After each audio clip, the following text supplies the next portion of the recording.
Moi, j'ai toujours été fasciné par les faits divers dans la mesure où mon hypothèse d'écriture, c'était de me dire, quand on n'a pas d'éléments objectifs pour juger quelqu'un, il y a toujours des éléments moraux qui font qu'on va être en empathie ou pas. C'est-à-dire, moi aussi, j'aurais pu mentir, moi aussi, ça aurait pu m'arriver, moi aussi, je peux perdre les pédales, et donc, c'est pas pour autant que le type est un meurtrier potentiel ou des choses comme ça.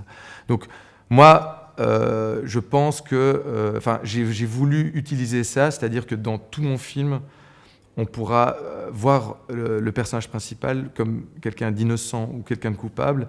Et je crois que le spectateur, en fonction de l'empathie qu'il aura par rapport à la part d'ombre de mon personnage principal, il le verra plutôt coupable ou plutôt innocent. C'est aussi un film sur le bénéfice du doute, c'est-à-dire est-ce qu'on laisse le bénéfice du doute à quelqu'un ou pas. Dans l'affaire Westphal, ce qui s'est passé, c'est qu'il y avait beaucoup d'éléments à charge, mais avec un bon avocat et aussi le fait que on n'est pas sûr à 100% que Bernard Westphal était coupable, eh bien, il a été relaxé.